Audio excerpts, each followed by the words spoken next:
ఆత్మీయులైన ప్రేక్షకులకు నమస్కారం. నా పేరు డాక్టర్ చిరుమామిళ్ళ మురళీ మనోహర్. ఆయుర్వేద సంహిత ఈ కార్యక్రమానికి మీకందరికీ స్వాగతం.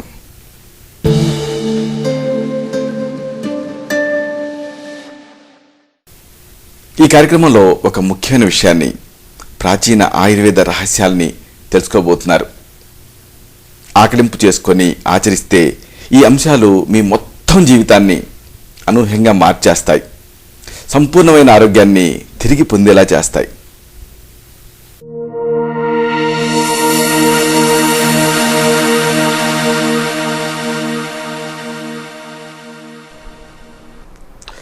నత్తి స్టామరింగ్. ఎంతో మంది ఈ సమస్యతో బాధపడుతూ ఉంటారు, ఇబ్బంది పడుతూ ఉంటారు. తీవ్రమైన ఆత్మన్యూన్యతాభావానికి లోనవుతూ ఉంటారు. అసలు ఈ నత్తి అనే సమస్య ఎందుకు వస్తుంది? ఒకవేళ ఈ సమస్య మీకుంటే దీంతో సౌకర్యంగా ఎలా జీవించాలి? ఈ నత్తిని తగ్గించుకునే ఉపాయాలు ఏమిటి? ఆయుర్వేద దృక్పథం ఏమిటి? ఈ మొత్తం సమాచారాన్ని తెలుసుకుందాం.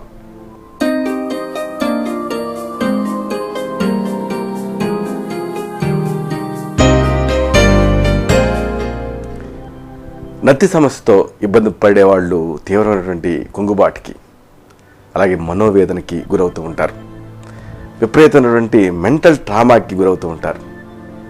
కుంగుబాటు నత్తి సమస్యని ఇంకా ఎక్కువగా పెంచుతుంది. అంటే నత్తి వల్ల కుంగుబాటు, కుంగుబాటు వల్ల మళ్ళీ నత్తి, ఇలా ఒకదాన్ని అనుసరించి మరొకటి పెరుగుతూ ఉంటాయి. నత్తి ఉండేవాళ్ళు తమను తామే తక్కువగా భావించుకుంటారు, ఆత్మన్యూన్యతా భావానికి లోనవుతూ ఉంటారు. అయితే ప్రపంచంలో ఎంతోమంది గొప్ప వ్యక్తులకి నత్తి ఉండేది అన్న సంగతి బాధ్యతలుగా మీరు గ్రహించాలి. Aristotle, Charles Darwin, Charles one, ఇలాంటి వాళ్ళందరికీ కూడా నత్తి ఉండేది అని చరిత్ర చెబుతుంది. ఈ సందర్భంగా ఆయుర్వేద దృక్పథం ఏమిటి, నత్తికి సంబంధించి ఆయుర్వేదం ఏం చెబుతుంది, ఇది తెలుసుకుందాం.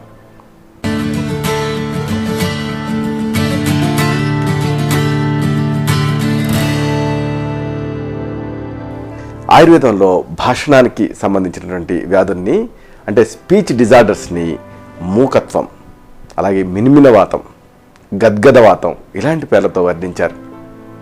ఇవన్నీ కూడా ప్రధానంగా వాతం అనే శారీరక దోషం ప్రకోపించడం వల్ల వస్తాయి. ఇది తిరిగి రజస్సు, తమస్సు అనే మానసిక దోషాలని ప్రేరేపిస్తుంది. నత్తిలో వీటన్నిటి అంశ ఉంటుంది. నత్తికి చాలా రకాల అంశాలు, అలాగే రకరకాలైన సమస్యలు కారణాల కింద ఉండేటువంటి అవకాశం ఉంటుంది. ఏదో ఒకటి లేదా రెండింటిని కారణాల కింద మనం భావించలేము, ఎంచలేము. జన్యుపరమైనటువంటి, అలాగే వాతావరణపరమైనటువంటి, అలాగే పెంపకం పరమైనటువంటి అంశాలు చాలా ఈ నత్తిని కలిగించేటువంటి అవకాశం ఉంటుంది. ఈ భాషణానికి సహకరించేటువంటి కండరాల్లో సమన్వయం లోపించినప్పుడు నత్తి అనే సమస్య వస్తుంది అని ఈ మధ్య జరిగినటువంటి అధ్యయనాలలో తేలింది. సరే, మరి బాధితుల సంఖ్య ఏమిటి? ఏ వయసు వాళ్ళు ఈ సమస్యతో బాధపడుతూ ఉంటారు? ఈ విషయాలు తెలుసుకుందాం.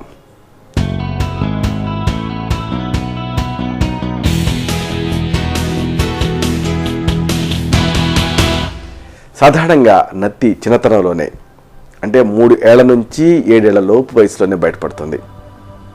ప్రతి 100 మంది పిల్లల్లో కూడా 5గురికి ఏదో ఒక సమయంలో కొద్దో గొప్ప నత్తి కనిపిస్తుంది. అయితే సమయం గడిచే కొద్దీ వేళల్లో 4% మంది పూర్తిగా ఈ నత్తి సమస్య నుంచి బయటపడగలుగుతారు. కేవలం 1% మంది పిల్లల్లో మాత్రం నత్తి పెద్ద అయిన తర్వాత కూడా కంటిన్యూ అవుతుంది, కొనసాగుతుంది. సరే, మరి స్త్రీ పురుష భేదం ఏమిటి? ఈ విషయాలు కూడా తెలుసుకుందాం.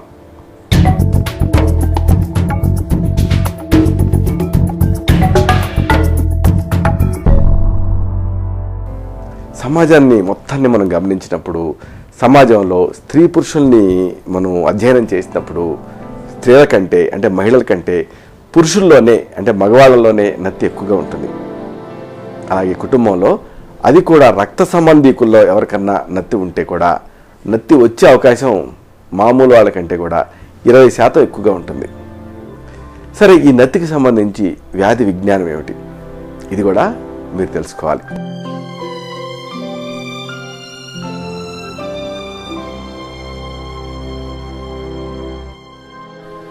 నత్తి విషయంలో ఒక ఆసక్తికరమైనటువంటి విషయాన్ని మనం గమనించవచ్చు. నత్తి ఉన్న వాళ్ళలో చాలామందికి లోగొంతుకుతో మాట్లాడేటప్పుడు కానీ లేదా పాట పాడేటప్పుడు కానీ నత్తి కనిపించదు. మీరు గమనించే ఉంటారు, ఏదన్నా ఒక పాట నేర్చుకొని ఆ పాట పాడేటప్పుడు అప్పుడు నత్తి రాదు. ఎందుకు ఇలాగా అంటే ముందే అది ప్రోగ్రామ్ అయి ఉంటుంది కాబట్టి. మామూలు వాళ్ళల్లో భాషణానికి సంబంధించినటువంటి స్పీచ్ సెంటర్ మెదడులో ఎడం భాగంలో ఉంటుంది. అయితే కొంతమంది నత్తి ఉండే వాళ్ళల్లో ఈ సెంటరు కుడివైపు ఉన్నట్లుగా పరిశీలకులు గమనించారు. ఈ కారణంతోనే ఎడం చెయ్యి వాట ఉండేటటువంటి పిల్లలకి బలవంతంగా కుడి చెయ్యిని మీరు అలవాటు చేశారనుకోండి, అలాంటి పిల్లల్లో ఈ నత్తి వచ్చేటువంటి అవకాశం ఉంటుంది. సరే, మరి మీకు నత్తి ఉంది, మీరు ఈ నత్తితో బాధపడుతున్నారు, ఏం చేయాలి? కొన్ని సూచనలు ఉన్నాయి, కొన్ని సలహాలు ఉన్నాయి, వీటిని తెలుసుకుందాం.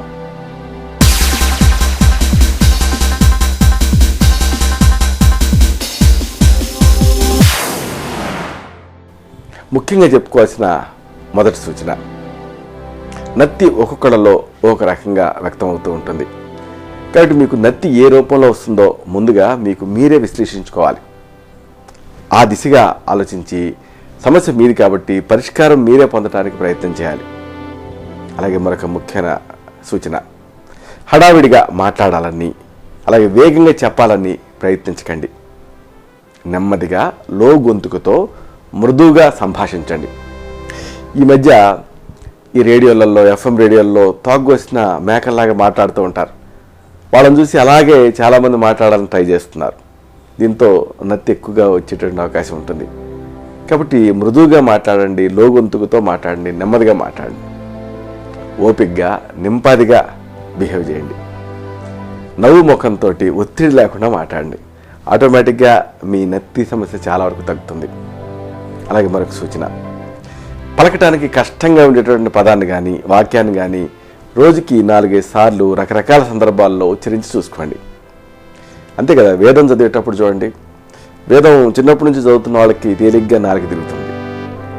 అదే ఏ పూజలోనూ అయ్యవారు ఎవరన్నా మీకు రిపీట్ చేయమని చెబితే మీరు ఆ సంస్కృత పదాన్ని ఉచ్చరించలేకపోవచ్చు. ఎందుకు ఇలా జరిగింది అంటే అభ్యాసం. కాబట్టి మీకు కష్టంగా ఉండేటువంటి ఒక పదాన్ని 5-6 సార్లు ఉచ్చరించి చూసుకోండి. అలాగే మరొక సూచన, మాట్లాడేటప్పుడు కళ్ళు మూసుకోవటం కానీ ఎదుటి వ్యక్తి ముఖంలోకి కాకుండా పక్కకి చూడటం కానీ చేయకండి. అలాగే మరొక సూచన, మాట్లాడేటప్పుడు ఎదుటి వ్యక్తి కంటి రంగుని గమనించండి. దీన్ని మీరు అలవర్చుకుంటే అసంకల్పితంగా ముఖం పక్కకి తిప్పుకోవటం ఇలాంటివి జరగవు. అలాగే మరొక ముఖ్యమైన సూచన ఉంది, మీకు నత్తి ఉన్నది అన్న సంగతి బయట అంటే ఎదుటి వ్యక్తులకి తెలిసిపోకూడదు అన్న ఆతృతతో సమస్యని కప్పిపుచ్చడానికి ట్రై చేయకండి. నాది బిరుసు జుట్టండి అన్నంత తేలిగ్గా, అన్నంత మామూలుగా సంభాషణ మధ్యలో మీకు నత్తి ఉంది అన్న సంగతి ఎదుటి వ్యక్తులకి చెప్పేయండి. ఇక మరొక విషయం, నత్తి వల్ల మీరేమీ బాధపడటం లేదు అన్నట్టు మీరు బిహేవ్ చేయండి. కొత్త వ్యక్తిని కలిసినప్పుడు మిమ్మల్ని ఎదుటి వ్యక్తి ప్రశ్నించే అవకాశం ఇవ్వకుండా ముందుగా కాన్వర్జేషన్ని, సంభాషణని మీరే మొదలెట్టేయండి. ఎదుటి వాళ్ళకి మీరు ఎలా చెప్పారు అనే దానికంటే మీరు ఏం చెప్పారు, మీ మాటల్లో ఉండేటటువంటి ముఖ్యమైన అంశం ఏమిటి అనేదే ముఖ్యం. ఇక మరొక ముఖ్యమైన విషయం ఉంది, మాట్లాడబోయే ముందు సంభాషణని వెంటనే మొదలుపెట్టకుండా కొద్దిగా సమయం తీసుకోండి. మాట్లాడటం కష్టమేమో, నత్తి వచ్చిస్తుందేమో అని ముందే మీరు ఊహించుకోకండి. ఇక మరొక విషయం, ఒక విజయం మరొక విజయానికి పునాదిగా నిలుస్తుంది. కాబట్టి ఏ సమస్య లేకుండా మీరు మాట్లాడారనుకోండి, అది మీ కాన్ఫిడెన్స్. కాబట్టి మిమ్మల్ని మీరు అభినందించుకోండి, ఇలాగా అలవాటు చేసుకోండి. ఇక అన్నిటికంటే ముఖ్యమైన విషయం ఒకటి ఉంది, నిరాశను ఎప్పుడు కూడా పెంచుకోకండి. ఎలాంటి సందర్భాల్లో నత్తి వచ్చింది అనేది గుర్తుపట్టండి. టెన్షన్ పడటం అనేది మంచిది కాదు. కాబట్టి ఎలాంటి సందర్భాల్లో నత్తి వచ్చింది, అలాంటి సందర్భం అమ్మో మళ్ళీ ఫేస్ చేయాల్సి వస్తుందేమో అని టెన్షన్ పడే బదులు ఎలాంటి సందర్భాల్లో నత్తి రాలేదో గమనించండి. అలాంటి సందర్భాలు కల్పించుకోండి, రిలాక్స్ అవ్వండి. అలాగే మరొక ముఖ్యమైన సూచన, మాటల్ని ఒత్తి పలకాలని ప్రయత్నం చేయకండి. అలా ప్రయత్నించారనుకోండి సమస్య ఇంకా ఎక్కువ అవుతుంది, జటిలం అవుతుంది. కాబట్టి కావాలని స్పష్టంగా పలకటానికి ఎప్పుడూ ప్రయత్నించకండి. ఇక మరొక ముఖ్యమైన విషయం ఉంది, అలసిపోయినప్పుడు ఎప్పుడు కూడా మీరు మాట్లాడటానికి ట్రై చేయకండి. అలసిపోయినప్పుడు నత్తి ఎక్కువ అవుతుంది. కాబట్టి శారీరకంగా కానీ మానసికంగా కానీ మీరు అలసిపోయినప్పుడు డల్గా ఉన్నప్పుడు మాట్లాడకండి, ముఖ్యంగా స్పీచ్లు ఇలాంటివి. ఇక మరొక విషయం, మామూలు వ్యక్తుల్ని ఎవరిని గమనించినా కానీ ఎవరి సంభాషణని మీరు విన్నా కానీ లోటుపాట్లు ఉంటూనే ఉంటాయి. గడగడ ఎవ్వరూ మాట్లాడలేరు. అంటే కొద్దో గొప్ప అందరిలో కూడా నత్తి అనేది ఉంటుంది. ఇతరులకు కూడా ఇదే సమస్య ఉంది అన్న విషయం మీరు తెలుసుకున్నారనుకోండి, అప్పుడు మీకు నైతికంగా ధైర్యం వస్తుంది. ఇక మరొక ముఖ్యమైన సూచన, చాలామంది ఈ నత్తి నుంచి తాత్కాలికంగా బయటపడటానికి పదాలను మారుస్తూ ఉంటారు, మాట్లాడాల్సిన సందర్భాన్ని దాటవేస్తూ ఉంటారు, అలాగే మాట్లాడబోయే ముందు బలంగా గాలి తీసుకుంటూ ఉంటారు, ఎదుటి వాళ్ళ ముఖాల్లోకి చూడకుండా ఎటో తిరిగి మాట్లాడుతూ ఉంటారు, అలాగే వేళ్ళు విరుచుకుంటూ ఉంటారు, కాళ్ళు ఊపుతూ ఉంటారు, అలాగే తలని పంకిస్తూ ఉంటారు, శరీరాన్ని కదిలిస్తూ ఉంటారు, అదనంగా వేరే శబ్దాలను కానీ వేరే పదాలను కానీ చేస్తూ ఉంటారు. అయితే మొదట్లో ఈ చిట్కాలు పనిచేసినట్లు అనిపించినప్పటికీ కూడా సమయం గడిచే కొద్దీ ఈ చిట్కాల సమస్యని ఇంకా ఎక్కువ చేస్తాయి. కాబట్టి ఇలాంటివి చేయకండి. ఇక చిన్నపిల్లల విషయం, చిన్నపిల్లల్లో నత్తిని మీరు గమనించారనుకోండి, తల్లిదండ్రులు, టీచర్లు, ఇతర కుటుంబ సభ్యులు కొంత విజ్ఞతతో వ్యవహరించాలి. సమస్య ఉన్న పిల్లవాడితో కనీసం రోజుకి పావుగంట పాటు సంభాషించాలి. మాటల మధ్యలో పిల్లలు మాట్లాడేటప్పుడు అడ్డు వెళ్ళకండి. సాధారణ ఆరోగ్యం, నిద్ర, ఆహారం అలవాట్లు ఇలాంటివి సక్రమంగా ఉన్నాయా లేదా అనేది గమనించండి. ప్రతి చిన్న విజయాన్ని కూడా గమనించండి. పిల్లలకి ప్రోత్సాహాన్ని ఇవ్వండి. పిల్లలతో కష్టమైన బరువైన పదాలతో కాకుండా చాలా ఈజీగా, చాలా తేలికపాటి భాషలో మాట్లాడండి. పిల్లవాడు మాట్లాడేటప్పుడు మాటల్ని అందించకండి, సంభాషణ తుంచకండి. హడావుడిగా ఉన్నట్టు, టైం లేనట్లుగా మీరు బిహేవ్ చేయకండి. అప్పుడు వాళ్ళకి కంగారు వచ్చి ఇంక నత్తి ఎక్కువ అవుతుంది. పిల్లవాడు మాట్లాడేటప్పుడు ముఖంలోకి చూస్తూ శ్రద్ధగా వినండి. ఎక్కువ ప్రశ్నలు వేసి విసిగించకండి. అవునా కాదా ఇలాంటి ప్రశ్నలతో సమాచారాన్ని రాబట్టండి. ఇక ఈ సందర్భంగా ఆయుర్వేద పంచకర్మ చికిత్సలు, వీటి గురించి చెప్పాలి.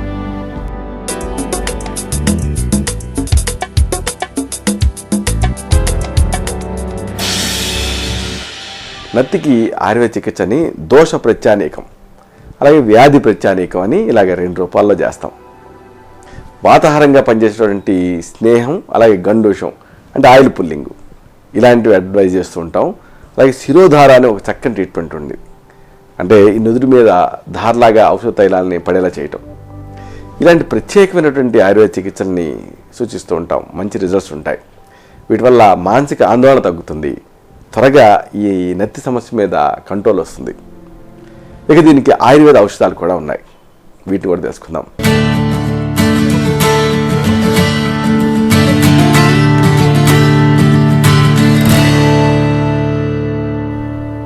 నత్తి అనేది దీర్ఘకాలం పాటు కొనసాగే మొండి సమస్య. ఇలాంటి ఈ సమస్యకి శక్తివంతమైన మంచి ఆయుర్వేద ఔషధాలు ఉన్నాయి.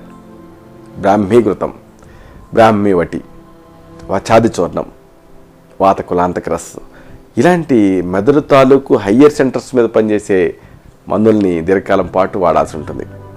అయితే ఇవి పనిచేసే తీరు ఒక్కొక్కళ్ళలో ఒక రకంగా ఉంటుంది. ఎందుకంటే మనందరం ఒకే రకంగా ఉండం. శారీరక మానసిక తత్వాన్ని బట్టి మనలో తేడాలు ఉంటాయి.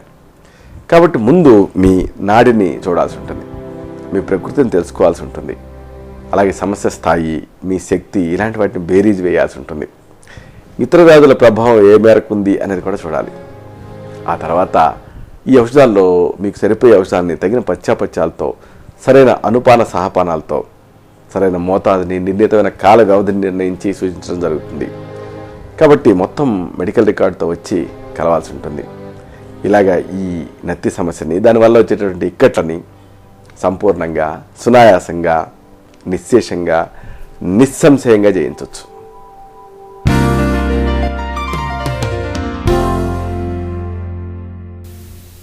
చూశారు కదా, ఇది విషయం. ఈ కార్యక్రమం మీకు ఉపయోగపడిందని, ఉపయోగపడుతుందని ఆశిస్తాను. అలాగే ఇందులోని విషయాల మీద మీకు అవగాహన పెరిగిందని భావిస్తాను.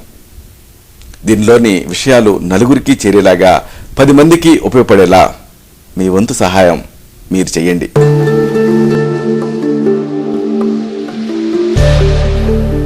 మళ్ళీ ఇదే కార్యక్రమంలో మనం కలుసుకున్నప్పుడు ఇలాంటి మరొక ఆసక్తికరమైన అంశాన్ని తెలుసుకుందాం.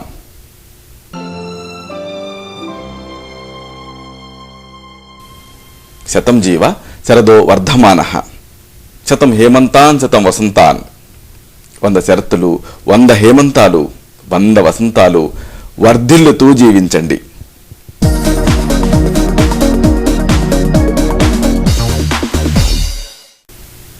శుభం.